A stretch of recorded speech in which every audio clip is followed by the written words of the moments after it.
Hola, ¿qué tal? Hoy vamos a ver los casos de factorización más usuales y sus principales características. Este tema lo vamos a dividir en dos videos. En este primer video vamos a explicar los 4 primeros casos: factor común monomio, factor común por agrupación de términos, diferencia de cuadrados, suma o diferencia de cubos. En el siguiente video estaremos explicando los trinomios: trinomio cuadrado perfecto, trinomio la forma x a la 2 más bx más c y el trinomio de la forma ax a la 2 más bx más c. Vamos a hablar del primero, factor común monomio. No vamos a solucionar ningún ejercicio, simplemente vamos a ver las características más usuales. El primero, aquí tenemos un polinomio, 3x a la 2y menos 9xy a la 2 más 12y a la 3. ¿Por qué es el primer caso? ¿Por qué trabajamos el primero como primer caso? Bueno, número 1 tiene unas características específicas. El 3x a la 2y, 9xy a la 2, 12y a la 3 tiene un monomio que está implícito en este polinomio. ¿Qué significa eso? ¿Cómo nos damos cuenta? Número 1, los coeficientes 3 menos 9 y 12, si tenemos un número que los divida a los 3, repito, si tenemos un número o encontramos un número que divida a los 3, ese sería el coeficiente factor común de los 3. Me explico: 3 menos 9 y 12, el número que divide al 3, que divide al 9 y que divide al 12 sería el 3. Por lo tanto, este coeficiente 3 sería el factor común. Pero ahora vamos a ver en cuanto a las letras si se repiten. Se debe de tener la condición de que se repita en los 3 términos. Vemos que aquí tenemos XY, XY o XY, pero aquí no tenemos la X, por lo tanto la X no se repite en los 3. La única letra que se repite en los 3 términos es la I.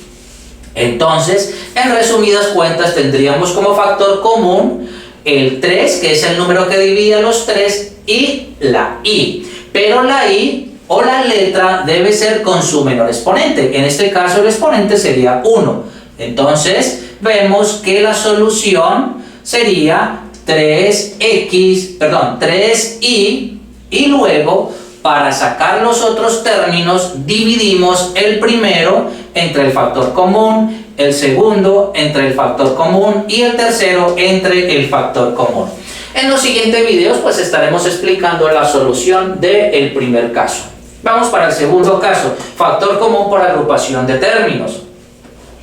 Es una característica muy importante que para este segundo caso de factorización entendamos que el número de términos debe ser par, no debe ser impar, siempre debe ser par. Me explico: en este caso hay 1, 2, 3 y 4.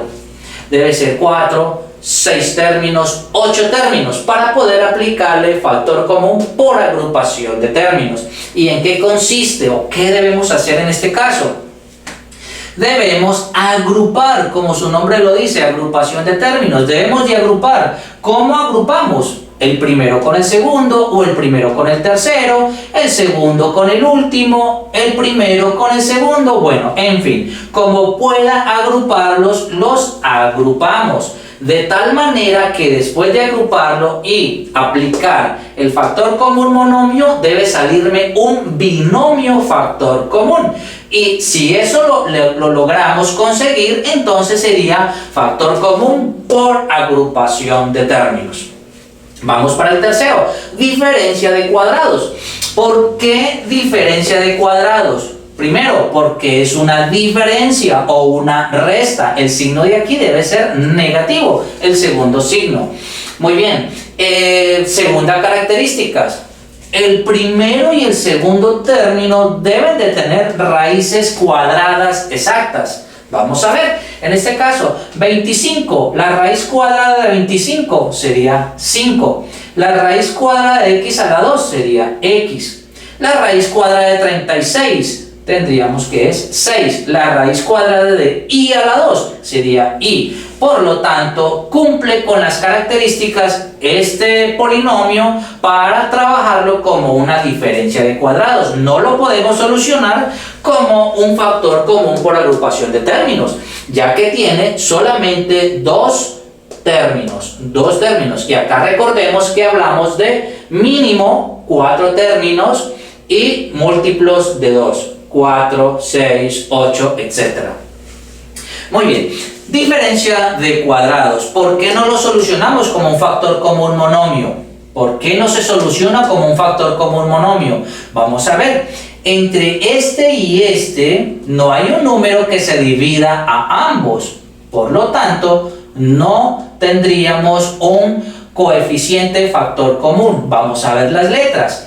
Aquí tenemos que x a la 2 y aquí tenemos y a la 2. Por lo tanto, descartamos el primer caso de factorización y fácilmente lo podemos solucionar como diferencia de cuadrados, porque ambos tienen raíces cuadradas exactas. Suma o diferencia de cubos. Bueno, aquí no hemos escrito ningún ejemplo, pero podríamos tener como, por ejemplo, x a la 3 más y a la 3. Allí tenemos una suma de cubos. ¿Por qué es una suma? Porque aquí tenemos un más. ¿Por qué se llama suma de cubos? También se llama suma de cubos porque ambos, el primero y el segundo, tienen raíces cúbicas exactas.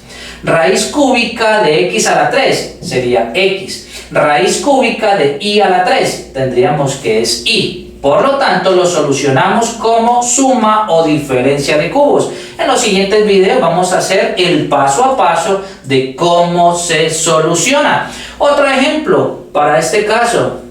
Tendríamos a la 3 menos b a la 3. Allí tenemos una diferencia de cubos. ¿Por qué no lo podemos solucionar como diferencia de cuadrados? No se puede solucionar, ¿por qué? Porque el a la 3 no tiene raíz cuadrada exacta, tiene raíz cúbica. El b a la 3 lo mismo, no tiene raíz cuadrada, tiene raíz cúbica. Por lo tanto, se soluciona como suma o diferencia de cubos.